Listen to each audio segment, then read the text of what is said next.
இவ்வளவு நாளா இந்த ஆளுநருக்கும் தமிழ்நாடு அரசுக்குமான முரண்பாடு இருக்குல்ல, இந்த முரண்பாடு குறித்து என்ன உருவகம் கொடுக்கப்பட்டதுன்னா, இது மோதல் போக்கு, இந்த மோதல் போக்கு கூடாது, இது ஆரோக்கியமானது கிடையாது. இணக்கமா செயல்படணும். ஆளுநர்கிட்ட மோதிக்கிட்டே இருந்தா எப்படி ஒரு அரசு நடத்த முடியும்? அவர் தேநீர் விருந்து கூப்பிட்டா போகணும் அப்படின்னு சொல்லி மோதல்னாங்க. மோதல்னா என்ன? 2 பக்கமும் நடந்தாதான் அது மோதல். ஒரு பக்கம் நடந்தா அது தாக்குதல்.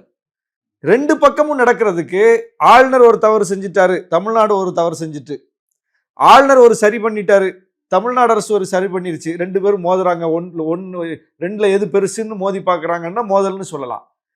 ஆளுநர் தவறு செய்யறார், தமிழ்நாடு அரசு என்ன தவறு செஞ்சது, எதுல தவறு செஞ்சது?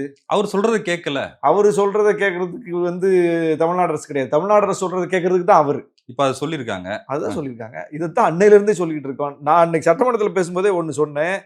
இந்த வெற்றி, இந்த தீர்ப்பு என்பது நமக்கு ஒரு அக்னாலஜ்மெண்ட் கிடைச்சிருக்கு. அதாவது நம்ம ஏற்கனவே வெற்றியை குவிச்சுக்கிட்டே வந்திருக்கோம். எந்தெந்த விஷயம்லாம் சொல்லிட்டு பட்டியல் போட்டு தான் சொன்னேன். செந்தில் பாலாஜி அவர்களை பதவி நீக்கம் செய்தார் ஆளுநர். ஒரு சட்டமன்ற உறுப்பினராக இருப்பவரை அமைச்சராக வைத்திருப்பது என்பது முதலமைச்சருடைய அதிகாரம்.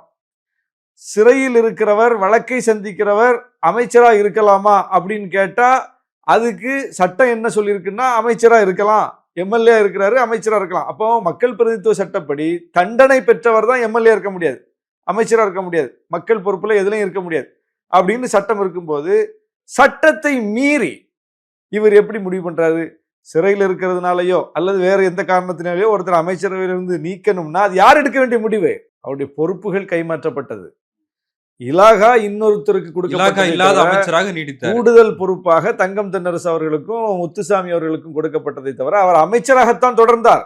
அமைச்சரா தொடரக்கூடாதுன்னு சொல்ல முடியாது, யாராலையும் சொல்ல முடியாது. ஆனா RN ரவிக்கு எந்த அறிவாளி, துக்ளக் பிடிச்ச அறிவாளி ஐடியா கொடுத்தாங்கன்னு தெரியல, நீக்கிட்டு அவரே ரப்பர் வச்சு 1 மணி நேரத்தில் அழிச்சிட்டாரு நீக்கினதை.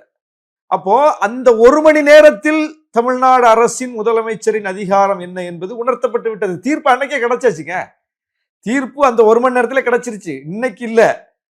நான் அதான் சொல்றேன், நம்ம என்னைக்கே வெற்றி பெற்றுட்டு அவர் என்னைக்கே தோற்றுட்டார். பொன்முடி அவர்கள், அவருக்கு வழக்குல அவருக்கு முன்னேற்றம் வந்துச்சு, அவர் அமைச்சராக திருப்பி பதவி ஏற்பதற்கு முதலமைச்சர் பரிந்துரை பண்றார். பதவி ஏற்பு செய்ய வைக்காம காலம் தாழ்த்தினாரா இல்லையா? காலம் தாழ்த்திட்டு நான் பதவியேற்பு செஞ்சு வைக்க மாட்டேன்லாம் சொல்லிட்டு கடைசியில் என்ன நடந்துச்சு? பதவியேற்று வச்சாரு. வேற வழி கிடையாது. அப்ப தோற்று போயிட்டாரு.